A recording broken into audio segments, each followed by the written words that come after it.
It's Nell, and I am here today with my August reading wrap up. In the month of August, I read 11 books, and one of which I did not finish. So, starting with my lowest rated books to my highest rated books, here is what I read in the month of August. The first book I read was Big Little Lies, and this is the book that I didn't finish. I just could not get into this book. It has great reviews on Goodreads. A lot of my friends have loved it and recommended it to me, but I just could not get into this book. I didn't really care about the characters, the murder or whatever has happened. I just didn't care about it. It didn't seem believable. I don't know. Maybe I will give this one another shot somewhere down the line. But this is also the second time I've tried to start this book. I quit reading this about 30% of the way through. I'm not even sure if I made it that far. I could not get into it. There were other books out there that interested me more, so I set this one aside. Again, I may come back to it, I may not. The second book I read was Every Heart a Doorway by Seanan McGuire. I have heard so many people rave about this book, so I was very excited to read it. It is a short novella. It is part of a series, the Wayward Children series, I believe. We have Nancy. She went through a doorway. She's now back in our world, and she's having a hard time coping with it, so she goes to the Wayward School for Children. This story just didn't do it for me. It might have been the length of the story. It might have been that she was trying to do too much as far as world building and character development. It just didn't do anything. It was kind of two stories in one. You have Nancy, our main character. You have her story about her world when she went through the door. You have her friends, everybody else at the school, so you kind of have that. Seanan McGuire's writing is very beautiful at times. I love the way she describes things. It has great writing. It has great moments. It is an interesting concept. It has a lot of good ideas, but it doesn't seem like we do a whole lot with them or that McGuire uses them to their fullest potential. I may continue on with the series to see, but based on this first one, it was too short. You have, again, this setup of all of these characters. It seemed like she was throwing in so much diversity just to be there instead of focusing on one thing or two things so that we can really get to know the characters. It seemed like she was throwing everything she could into this very short story. And then, again, we're not really focusing on our main character. We have her story in the beginning, and then there are these slew of murders that happen, and we kind of have to go through and figure out who did it, and the two didn't work together for me. I've heard that the series gets better, so I think I will continue on with this one just to check it out and see. But for this one, I just didn't care for it that much. Again, I loved her writing. I thought the characters were interesting. Not a whole lot was done with this one, so I ended up giving this story 2.5 stars. The next book I read was actually one I got to pull off my own shelves. I read so many books from the library. I prioritize them because you have a short time frame to read them. Sometimes they've been on hold for a while, so I actually pulled one off my shelves this month to read, and it was The Road by Cormac McCarthy. This is a Pulitzer Prize winner. It was actually my pick for a book club I have with my friends. I was interested to read this one. I read The Age of Innocence earlier this year, and I really enjoyed it, and so I wanted to read some more Pulitzer Prize winners, or really just award-winning novels. And so this is one that I had on my shelves. I don't really know how I feel about this one. It's a Pulitzer Prize winner, but as far as the style of it, it seems like to be edgy in his writing and to, make him stand out, he used a lot of fragments and run-on sentences and no quotation marks, and there are no paragraphs. There are just these short sort of chunks. So everything, it added to the story, it added to the style of it, I guess, but at the same time, sometimes it was very eloquent and simple, and then other times it felt very pretentious and like he was stringing together a lot of pretty words that didn't really mean anything. I started to tab this and I was like, there wasn't really anything else. There was just one scene that really, I guess, spoke to me in this book, but the rest of it, it was fine. It was fine as a book. It had some good moments. I really liked the relationship between the father and the son. I really didn't like that nobody in this novel had names. They were just the boy or the father and the son. Follow them on a journey. So this is sort of a post-apocalyptic America. We're not really sure where they're going. They're going to the ocean, the coast. I'm not sure. In my mind, it was the East Coast. I don't know why. I thought they were going to like Georgia, South Carolina, I don't know. But we're following this father and son on the journey, and they're on the road. Everything is burned and singed and gray and depressing, and there are no animals left. They have to loot and scrounge for food and steal, and other people have resorted to even more horrific and sinister means of surviving. And it's gruesome, but I'm not really sure what I'm supposed to be taking away from this book. Again, it's about father and son relationships. It is a little bit about hope. There's some religion in it. I can't really say what he's trying to say about it. He mentions religion, but you're not really clear as to what his feelings are about it. It was very, very depressing, very hard to read, some very gruesome, graphic scenes. And I think the one negative thing I have to say about this is I did not care for the mother character in this. I don't know that she acted the way I think a mother would act. It's hard to generalize people. And, it might have just been her as a person.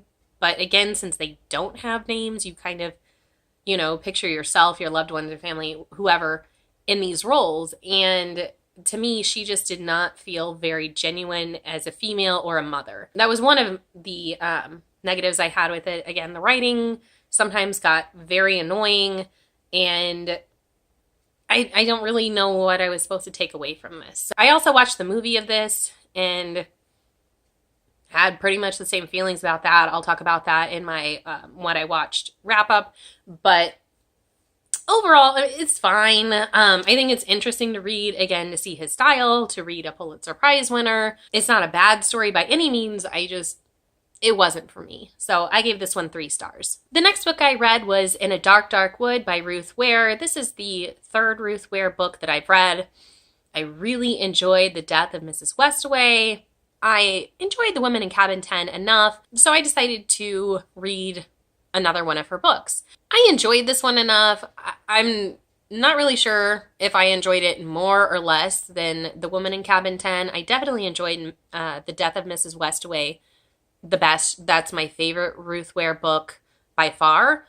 This one, it's interesting. I didn't really care for any of the characters. I think that was the problem, is that all of her characters seemed very strange. None of them really had anything redeemable about them or interesting about them. They were just there. I don't remember. I read this one earlier in the month, and I honestly don't remember the character names, but we have this one girl, I think her name is Claire. She's getting married, and she's having a hen party or bachelorette party, and she invites an old friend. They haven't talked to each other for a while. She's not really sure why she's there. She goes to the party. It's a very, very strange party. There are some very weird characters. I don't understand a lot of their motivations in this.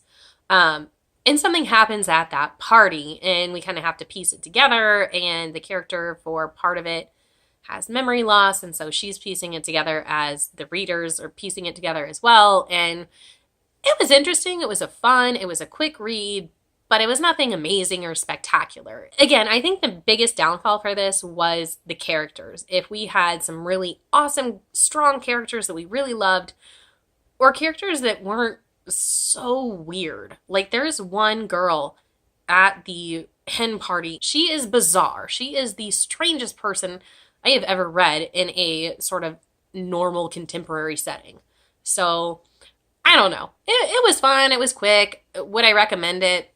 If you like thrillers, if you like Ruth Ware, sure. But again, it was nothing super special or spectacular. So I gave this one 3 stars as well. Next, I'll talk about this one just, I read it after the other one. It is the second in a series, but I didn't enjoy it as much. So the next book I read was Marrying Winterborne by Lisa Kleypas. This is the second book in the Ravenel series. It follows Helen and Rhys, and I really enjoy her writing.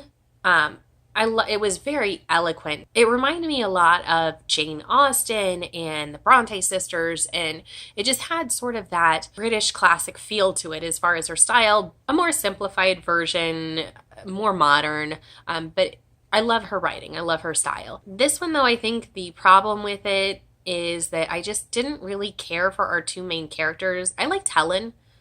I liked her a lot. She's not my favorite of the characters in this series, but I do like her. I just didn't really care for Rhys as our hero of the novel, and I didn't buy their relationship. They didn't have, in my opinion, a whole lot of chemistry. The circumstances of their relationship were very weird. I felt like Helen was kind of forced into doing things, or did them just to do them, to step out of her box or whatever. They didn't really seem necessarily true to her character. And Rhys, I don't know. I think from the first novel, he just kind of rubbed me the wrong way. I didn't really care for him. He wasn't anything special or spectacular. But I didn't hate them. They just weren't my favorite. In this series, I love Pandora, and I'm excited to read her book. I think it's the 3rd one, the next one, so I might check that out next month. But for this one, Marrying Winterborne, it was fine. It was cute. I just didn't really buy the chemistry between our main couple, so I gave this one 3 stars as well. The next book I read was Kindred by Octavia E. Butler. When I read the synopsis of this, it stated that it was one of the first science fiction novels by an African-American woman, so I was really excited to read that. I hate how most of sci-fi and fantasy, it might be just the ones that I'm reading. I need to step out more and read some, but I hate how those books, I love those books, but they all seem to be written by old white men. I was really excited to see, again, not only from an African American, not only from a woman, but also from the 70s. So it'll have a vintage feel. I was just excited to read it because of all of it, from being from the 70s, being written by an African American, being written by a woman. I was really excited to read it. And I wasn't let down. I did enjoy the story, but it is definitely not science fiction. To me, science fiction is if you have something like time travel or anything like that, the science of it is explained somehow. There's some sort of technology, or there's some sort of something scientific about the book, but again, that's fiction. A lot of times it's set in the future. And for this novel, it is more of a historical fantasy because we have our main character, Dana, who is living in contemporary times, 1970s America, and she goes back in time. The time travel, again, there's not a technology that's sending her back. It's not really explained how she's going back in time. So to me, it was, again, more fantasy. So it didn't meet my expectations there, simply because it wasn't science fiction, but I did enjoy it. I found the story very interesting. I read things that are maybe similar or hinted on this, but again, being written in the 70s, I imagine everything that I've read has been referencing or influenced by this book. I really liked a lot of the ideas and concepts in this book. The writing was good. It was very straightforward, nothing over the top, nothing new or super eloquent or poetic or anything like that. It was very straightforward but good writing. The characters were interesting, but I wanted a little bit more from them. I liked Dana as a character. I liked her husband. I liked a lot of the slaves that she interacts with when she goes back. But as far as the characters, again, there was something, I wanted to feel more for them. I wanted them to do more, hit on more emotions. I'm really excited to read more of her work because I believe this is her first novel. And so being a first novel, again, those are things that writers learn over time. I'm really excited to read some of her other works. But for this one, I guess spoilers. I don't want to spoil anybody in this, so I'll put a little spoiler here. The main character, Dana, in this had some very strange decisions that she made. When she goes back in time, she meets up with one of her ancestors, which is a slaveholder. And she is so tolerant of him and makes so many excuses for him. I didn't believe a lot of that. I don't care that that is her relative. They didn't act like relatives. She didn't really know him. I mean, she doesn't want to kill him before her great-great-great-grandmother, whoever, is conceived, because then she wouldn't exist. I thought she was way too tolerant. That might just be me as a white person living in modern America 2018. But again, I think I wanted her to be more progressive, stronger as a character, but I don't know if that's just, again, being written in the 70s or if that was Dana as a character. The next book is The Kiss Quotient. I already did a full review for this novel, so I will link it down below. This is a story about Stella. She has Asperger's and she is failing at relationships. Her family is pushing her to settle down, have kids, get married, and she doesn't understand it. She's not good at it. So she hires a male escort, I think his name's Michael, to teach her how to be in a relationship, teach her about sex. And it was cute. It was cute. It was a fun contemporary romance. I really liked the gender role reversals here. Kind of reminded me of Pretty Woman a little bit. I had a few problems with it, again, as far as Michael being a male escort, and some of it, I don't know.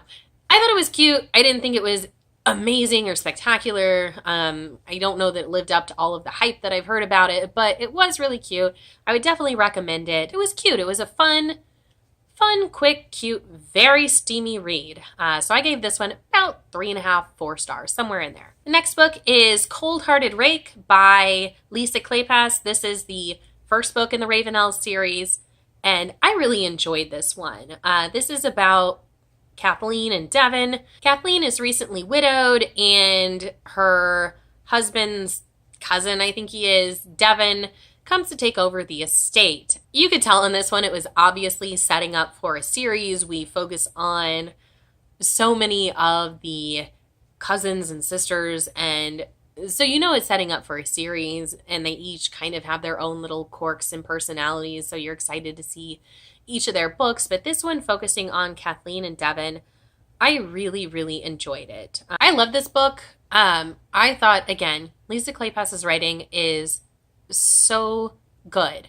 It is so sweet and eloquent. Mary Jane Wells does the audiobooks, and she does a fantastic job. She is the perfect narrator for these. I loved this book. I loved their banter back and forth. I loved their dynamic. I love the forbiddenness, because she is supposed to be in mourning, and they're not supposed to have a relationship at this point, and it's so cute. I highly recommend this book. It's nothing, again, amazing or spectacular or anything like that, but for a historical romance novel, it is really good. Her writing is beautiful. I love the characters. They have so much chemistry. It's so fun and unique and witty, and I just really enjoyed this novel. So I gave this one 4 stars. The next book I read was another historical romance. I read The Duchess Deal by Tessa Dare. I love Tessa Dare. I think I love her a little bit more than Lisa Kleypas as far as her writing, because she is so witty. I love the sarcasm and the snarkiness of her characters. They are so good. So I love her writing anyway. I love, again, the chemistry between these characters. I love their witty banter, their dialogue.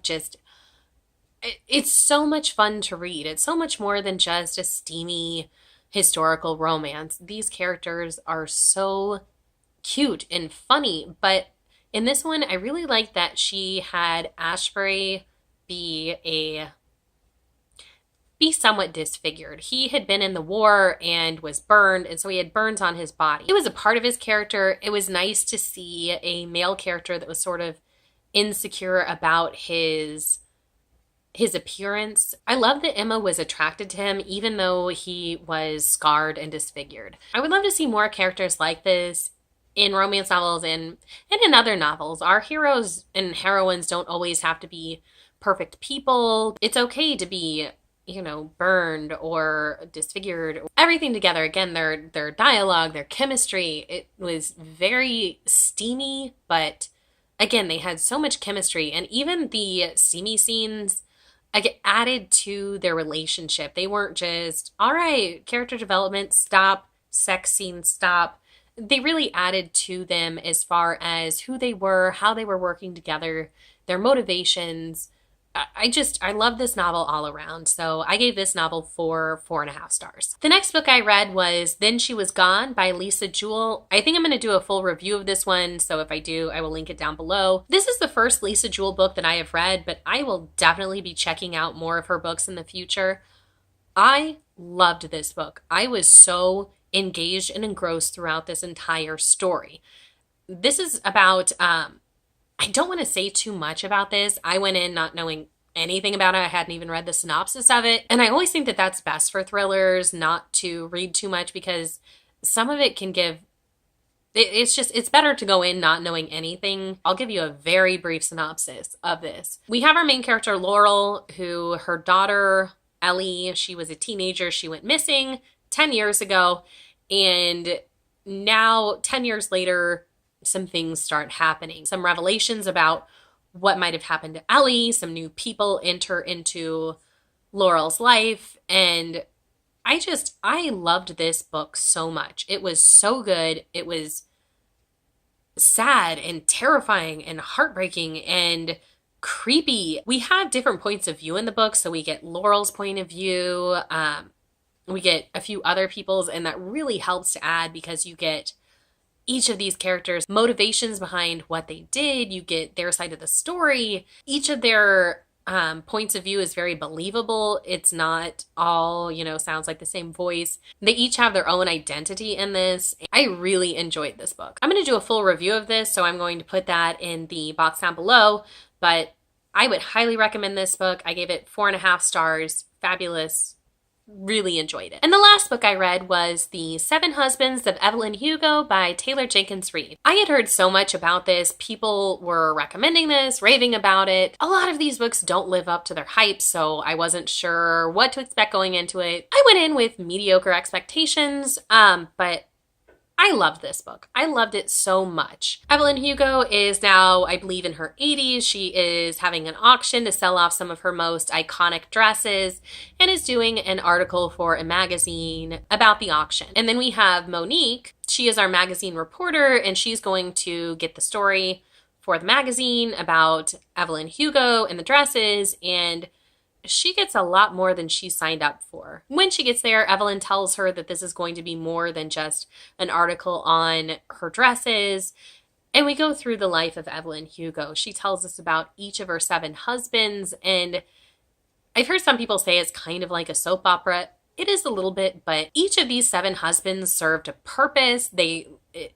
You could see why she made some of the decisions that she did. It talks about the evolution of her character, the evolution of Monique as a character as she's listening to the story and writing it. You have the evolution of society as far as how certain things are portrayed, certain things are dealt with, what's okay, what's not. From about the 1950s is when we start the story to present time. And so I loved so much of this. I loved the characters. I think one of my favorites was probably Harry and her friendship, her relationship with him. It was so good. I don't even know what to describe this book as. Kind of historical fiction. It's kind of a romance. It's very cinematic because it deals with Hollywood and making movies and producers. I would love for this to be made into a movie. I think it would be absolutely fabulous as a movie. I love her writing. I love everything about it. But again, because it is dealing with Hollywood, it's dealing with movies, it's dealing with an actress and cinema and everything, it feels like it's being set up that it could very easily be translated into a film. Kind of thought about who I would like to see in the lead role, and I can't think of anybody that I would be, ecstatic to see as Evelyn Hugo, but I would love to see this made into a movie. This book was fantastic. It's definitely one of my favorite books that I've read this year, and easily 5 out of 5 stars. All right, everybody, those were the books that I read in August. If you enjoyed this video, please give it a thumbs up. Make sure to hit subscribe, and I will have a new video for you soon.